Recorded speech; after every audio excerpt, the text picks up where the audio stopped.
حضرت لقمان آپ جانتے ہیں کہ حضرت لقمان ہی واز ناٹ اے نبی، he was not a prophet. Quran نے کہا ہے کہ وہ وائز مین تھے، بہت ہی انٹلیکچل تھے۔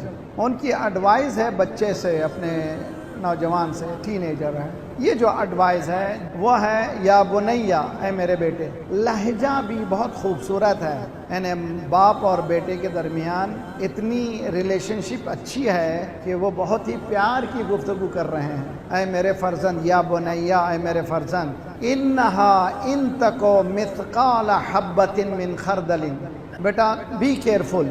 ایکشن بہت ضروری ہے، ایکٹ سے پہلے سوچنا ضروری ہے۔ کہ انسان حدیث میں ہے آزاد ہے جب تک وہ ایکٹ نہیں کرتا، عمل نہیں کرتا، اس وقت تک آزاد ہے۔ جب عمل کر لیتا ہے تو وہ انمیٹ آف ایکشن ہو جاتا ہے، وہ قیدی ہو جاتا ہے اس کے ایکشن کا۔ اب اس کے بعد چھٹکارا ہی نہیں ہے۔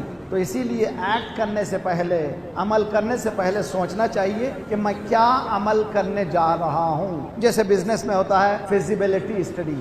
یہ فیزیبل اسٹڈی کیا ہے؟ اس لیے کہ اگر میں بزنس شروع کر دیا بعد میں معلوم ہوا فیل ہو گئے تو معلوم ہوا فیزیبلٹی اسٹڈی ہماری صحیح نہیں ہوئی ہے۔ یہاں پر بڑے حضرت لقمان یہ کہہ رہے ہیں بیٹا ایکشن سے پہلے ہوشیار رہو۔ یا بنیا ان، وہ ایکشن کوڈ بھی بہت منیوٹ، بہت تھوڑا، بہت کم، مثقال حبۃ من خردل۔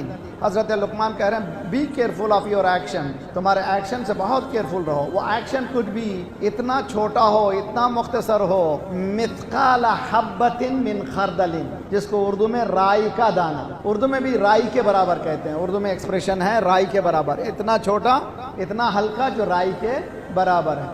اگر تمہارا ایکشن رائی کے برابر، دانے کے برابر ہو، اگر وہ ایکشن تکن فی صخرۃ، تم نے پتھر پہ کیا ہے، او فی السماوات، یا آسمانوں میں، او فی الارض، یا زمین میں، یاتی بہ اللہ، وہ عمل تمہارے اوپر اثر کرے گا۔ چھوٹا سا چھوٹا، خصوصاً جوان بچے اچھی طرح سے سمجھیں، ایجوکیشن کو حاصل کرنے کے لیے اس سے بہتر کوئی آیت نہیں ہے کہ قرآن یہ کہہ رہا ہے کہ be careful of your action.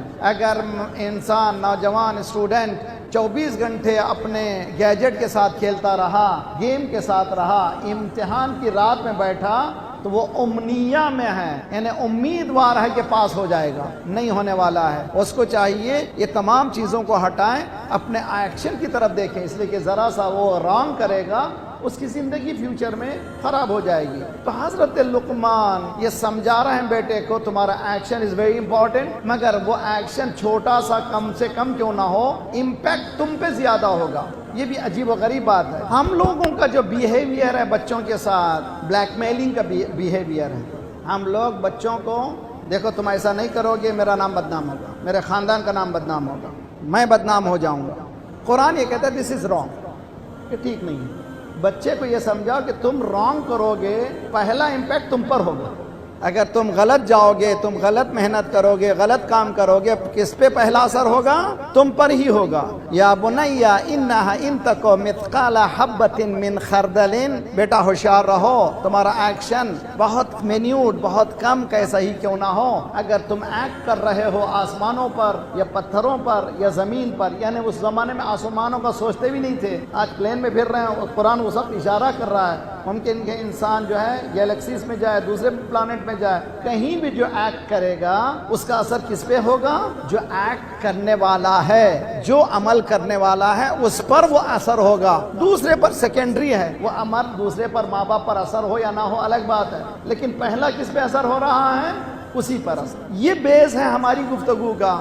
جب بچے کے پوٹینشیل کو اگر سمجھنا چاہتے ہیں، اس کے اندرونی صلاحیتوں کو ابھارنے کے لیے اس کو ماسٹر آف یور ایکشن بنائیے، سلیو آف ایکشن مت بنائیے۔ اس کو بنائیے کہ وہ خود جب ایکٹ کرنے سے پہلے سوچ لے کہ میں جو ایکٹ ایسا کروں گا، اگر میں 10 گھنٹے 8 گھنٹے گیجٹ کے ساتھ گیم کھیلتا رہوں گا تو میری تعلیم میں وہ ساتھ دینے والا نہیں ہے، میری زندگی تباہ ہونے والی ہے، مجھے بچنا ہے اس چیز سے۔ تو کیسے بچے گا؟ خود اس کو مسئول بنائے، ریسپانسبل بنائے اپنے اعمال کا۔ اس آیت کے ذریعے حضرت لقمان سمجھا رہے ہیں بیٹا بہت ہوشیار رہو، ایکشنز آر ویری امپورٹنٹ۔ اگر تم نے غلط ایکٹ کیا تو غلطی کا اثر کس پہ ہوگا؟ تم پر پہلے ہوگا، بعد والے سیکنڈری ہے، ماں باپ محلے والے سیکنڈری ہیں، پہلا تم خراب ہوگے۔ اگر تم خراب ہو جاؤ گے تمہاری زندگی خراب ہو جائے گی.